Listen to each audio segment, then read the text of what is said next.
story is yet to be laid to rest.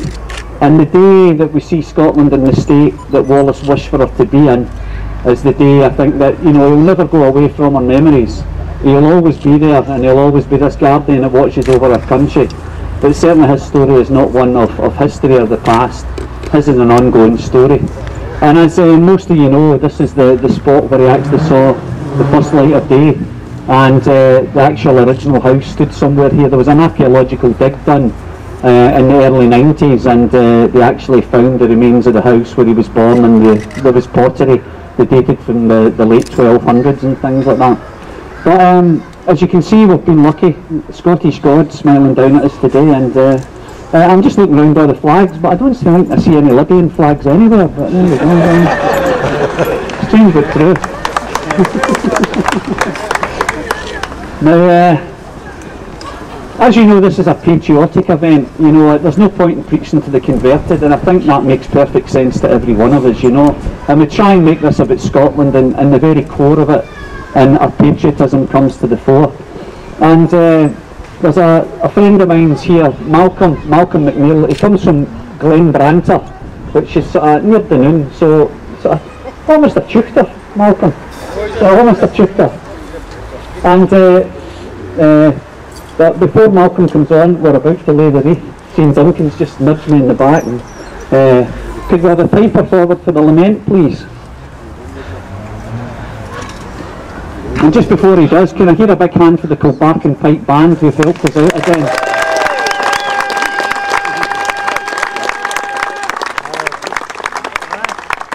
Now, it's always a difficult decision to pick who should lay the wreath.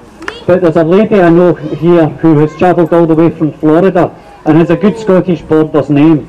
And this is Donna Johnson, ladies and gentlemen. She's all the way from Florida. And so, if you would like to, if the piper would like to play, and you would like to lay the wreath in Wallace's memory, Donna.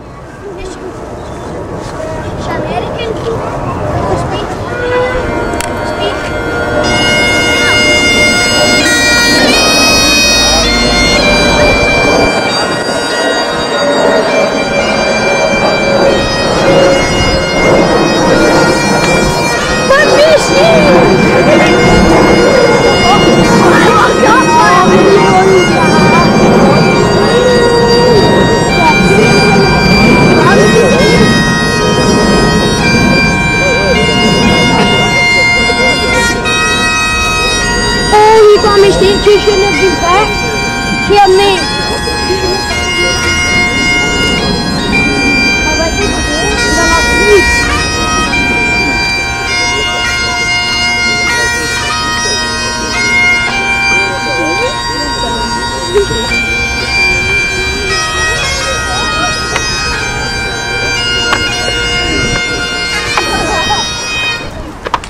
And the blood is strong, ladies and gentlemen. We're lucky enough to speak to Americans on a regular basis, and if anything, their patriotism is as strong as ours. And who can deny them? Because at the end of the day, what makes a country is its history, is its shared history. And her ancestors, like mine, stood with Wallace at Stirling Bridge, stood with Bruce at Bannockburn, and held off the might of the Roman Empire. So although we might speak with different accents, you know, there are Scots all over the world. And we might not sound like Scots, but deep down in their soul, there might be 2, 3, 4 generations American, but there were 1,000 of Scot before that, and that's got to mean something. Now, as I was talking about Malcolm here, Malcolm's a targe maker, so he does one of the old crafts, and he makes some beautiful targes. If you don't know the targes, of course, the old shield, leathered and embossed. There's wee Gary's got one right there. Look, everybody's looking at you, Gary, and your targe. Well, they might be looking at your tabs, they might be looking at you, I'm not sure, but anyway. And Malcolm, I know to be a patriot. I've got no idea what's going on in his mind here, because I don't think he's ever done a public speech before. But he asked me, he came and he said, Dave, can I say a few words? It's, you know, within his soul and heart to do so, and I'm sure he'll speak from the heart. And ladies and gentlemen, this is my friend Malcolm McNeil, targe maker.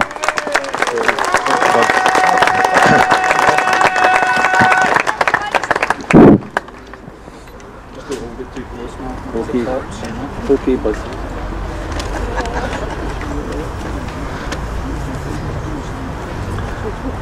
It's a great honour to be here today.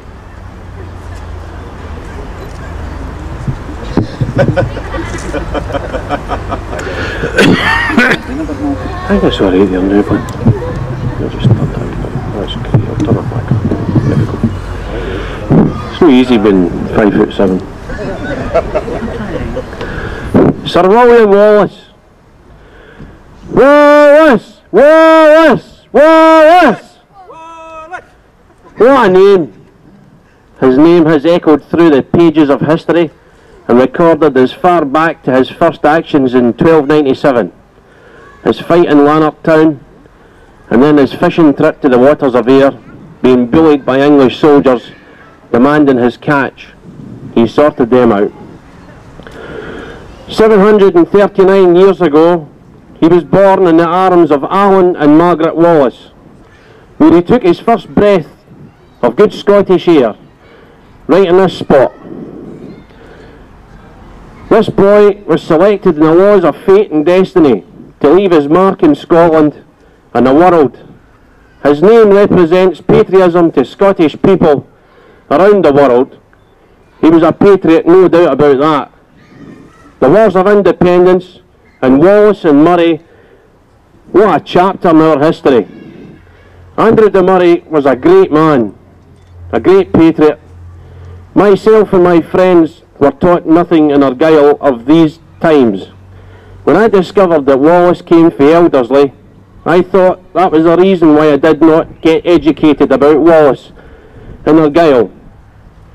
Later in life, I met young men from Glasgow, Stirling, Paisley and Elderslie, and they were not educated of this man either, nor learnt of the Wars of Independence.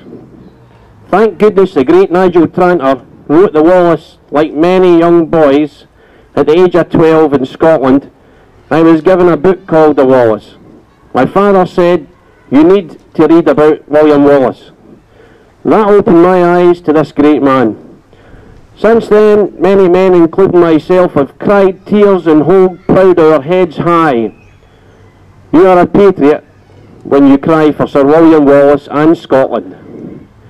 The 23rd of August 1305 at Smithfield, London, Edward I, King of England, a foreign country to Scotland, murdered William Wallace. This brings me and all of you here today to remember and celebrate this man's life. So I'd like to say a huge thank you to all of you here today for turning out. It's fantastic to see a great number. And to my father for giving me the book called The Wallace. And to Davy Ross for the trip to London in 1305. 2005, sorry. Freedom!